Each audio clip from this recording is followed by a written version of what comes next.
Man, did Tony do a nice job. Red, White, and Clean is the name of the company. Tony McCree is the name of the owner. His link is in the description. But laying my eyes on this new fiberglass for the first time, Tony was right. It's the best paint on the boat right now, but you can literally not see where the vertical or the horizontal crack occurred. Great work. These props look great too. With the ablated paint on them, they look perfect. Probably needed to be done regardless if the shutter still exists.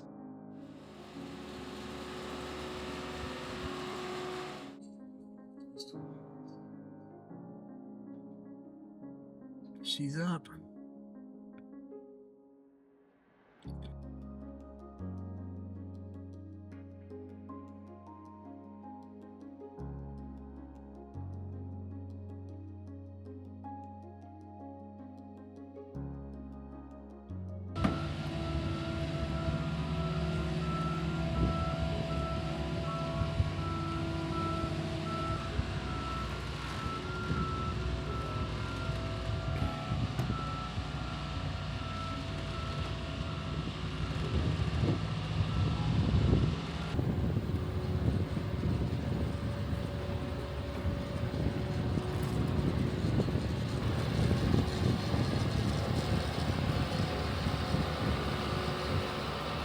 All right, on the seawall for a week.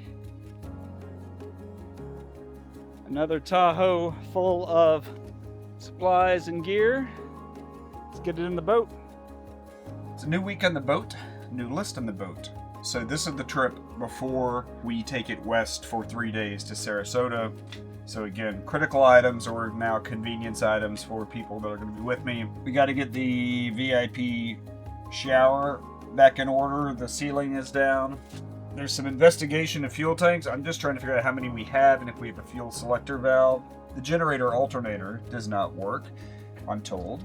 There are engine room blowers that I want to figure out why they're not working.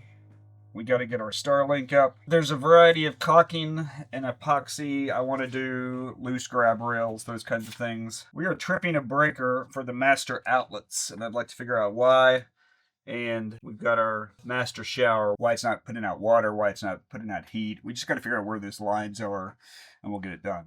One of you guys had the bright idea, tell me to pull this off of the gear puller. So let's do it.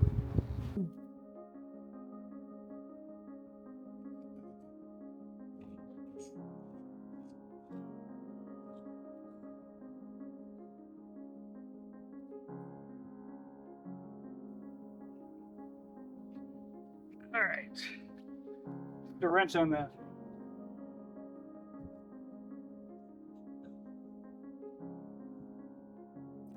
Look at that. Look at that. You guys are the best.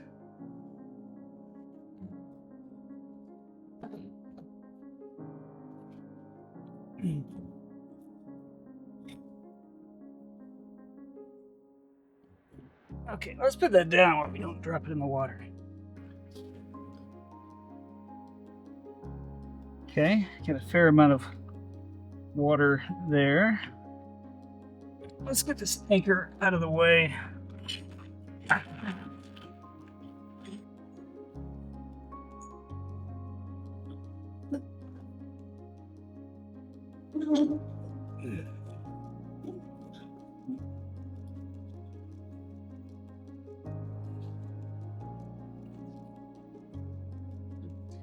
All right, capstan is off. Let's get the Wildcat off. Already further ahead than I was last time.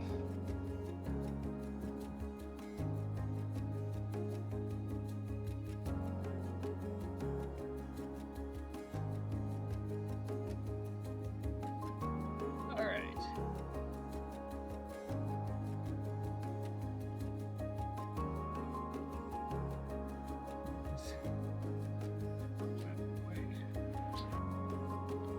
Very helpful for us to take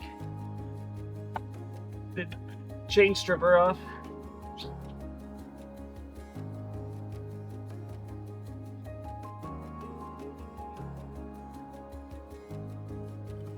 All right, the chain stripper is off. Now, just pull this off. That's what was holding it on.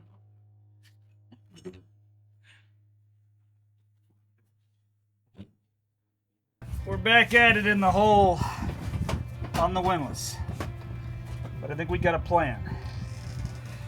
But it's going to start by taking out what we did last time. All right. Do it? Yep. Ready? Yep. It's going to be hard in a second.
I could get the bottom two in, I couldn't get the top two in, but I just did. Top one? I just did. 2 hours with a bail, I couldn't do it. Fucking A. It worked. We got it. Number 4 is in.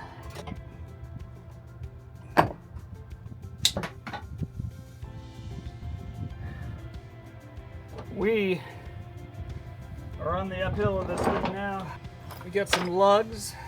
I'm using Anchor lugs. None of that cheap stuff we were doing testing with. Let's go heat shrink behind that guy. All right, we're gonna use a hydraulic crimper, and I've never used one. So let's do the rare reading of the instructions. All right, we are using a 1.0. Move them out of here. Let's just try it.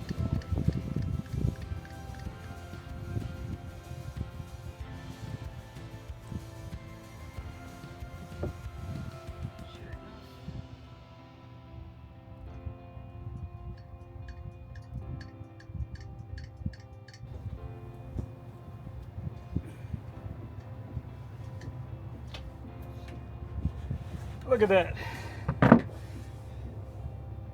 Super tight.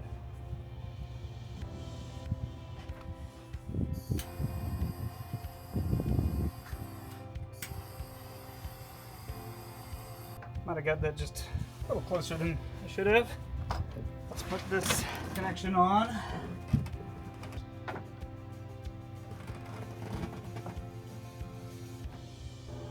Now we should have the other pedal operating. Okay, so I noticed that one of the pedal switches was cut down there, so I just manually wired it together, but we are going to fix that next. All right, we're gonna fix one of those wires. We're gonna zip tie some stuff out of the way of the chain. There's no way to show this to you, unfortunately, so.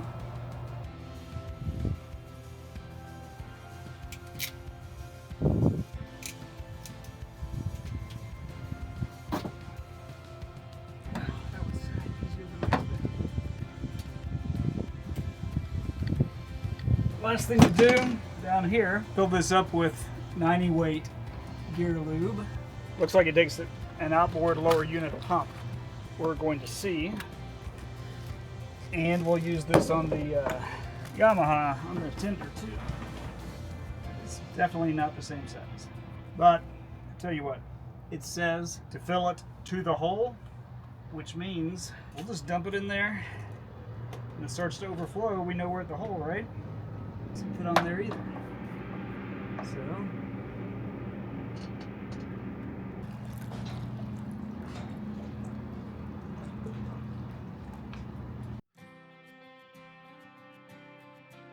Wonder when this was last looped. I wonder if it has ever been looped to. Alright, it's 3/4. Doesn't look like that reservoir is that big, but it is.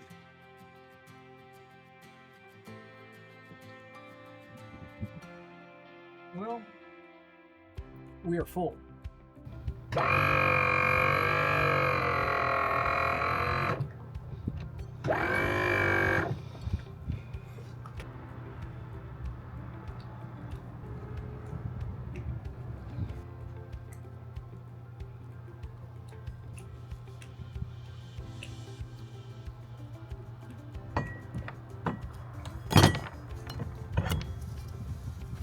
I can't imagine this is a bad idea.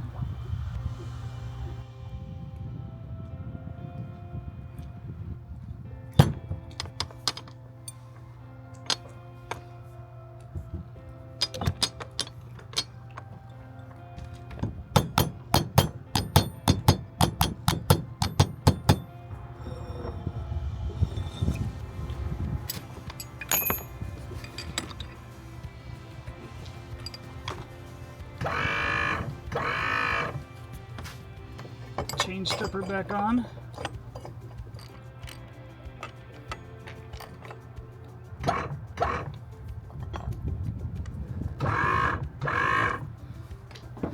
Alright, I do not think I want grease on here, because I think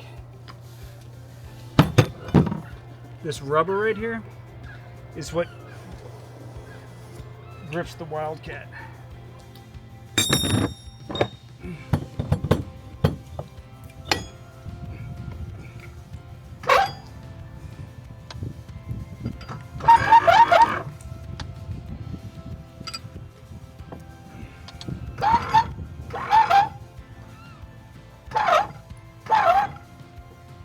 Man, I'm learning way more about windlasses than I thought I would.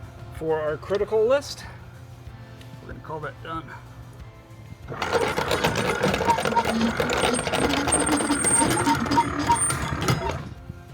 We got that done. How many videos? Four videos we worked on this? Alright, we can finally call the beast of the windlass done. So we're going to move it over to the done column. It deserves another color or something because it was a beast. I can confidently say the build to-ups are working except for the one we know we need to replace. We're going to do that. And that is the forward bilge. So we've got that on our doing list. We're investigating depth. But let's get Starlink hooked up, at least in a way where we can use it. May not be permanently wiring it for now. I got Starlink during Hurricane Helene and Hurricane Milton here on the west coast of Florida with the goal of it being a backup home internet system, but I think it's going to become the boat internet solution. You can tell it arrived during a hurricane based on how dirty it is. Not sure why there's so much dust inside of here. So let's take a look. Beautiful. Alright, wants me to grab the Starlink app, which I already have. Start setup. Great packaging. That's the modem, so we're going to connect the modem to Ethernet. So left side is the satellite. Waterproof connections, that's great.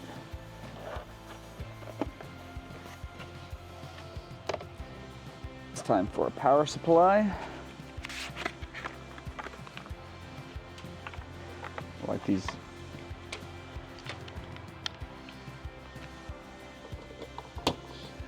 It's interesting, there's no ground on that. Point your camera up. Scan the entire sky. Okay, so it wants the dish pointed to the north. So just showing you what I'm seeing, which is it did not really like that. So let's take the dish out here a bit. In fact, let's let it sit on the chaise lounge. And now let's try again. All right, it's not thrilled. Frequent interruptions, it says. But temporarily, let's give it a shot. So we are going to set up here. Starlink paired successfully. Getting online is taking longer than usual. I mean, I do have this back by my pool, which is surrounded by structure. All right, so let's give it just a little bit of a pitch toward the open sky here. That's probably the most open direction with no trees or structure. Feel like I've got this right now. 110 degrees, 20 degrees back. Starlink is misaligned by 19 degrees. So turn Starlink to match target. So it's facing west, which it is. Okay, so that's pretty cool. It definitely sees the house in front of me as an obstruction. All right, so we show online. So we need to configure Wi-Fi. All right, join our network. Okay, knowing that we have obstructions, let's see how a speed test runs. So we are definitely connected to Starlink. I mean, come on, that's pretty great, right? 200 down, 15, 16 up with obstructions, I'll take that. All right, surely we can connect this from Ethernet to our load balancing hub. Ah, look at that. So we have 2 Ethernet connections coming out under that really heavy rubber waterproof plug. So I'm pretty pleased with this. I mean, again, with obstructions, it's gonna work pretty well. I'm very curious, you know, what happens when we change the orientation where the boat is pointed perhaps northbound or southbound and the satellite is not quite in its north direction. Obviously really curious what happens underway. I think it's finally time for a fun job, which for me is Starlink. We have probably 2 GPS antennas. That one might be Sirius XM, but it says Garmin. So rather than take stuff off, I think we're gonna put Starlink right here.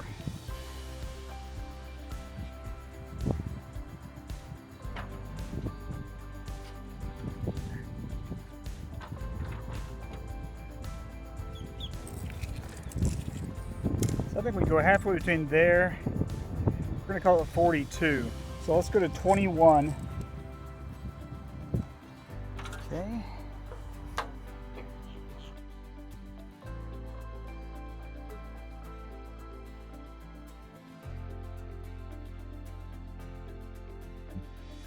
It's good when my drill smells like fire, right?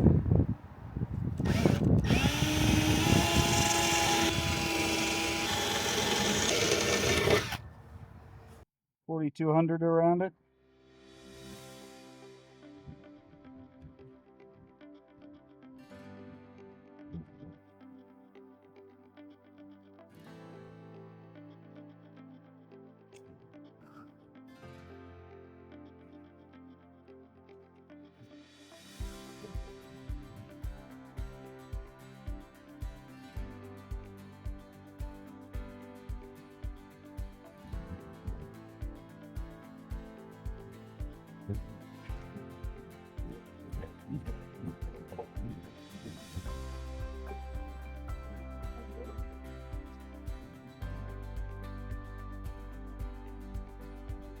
Okay, got that on.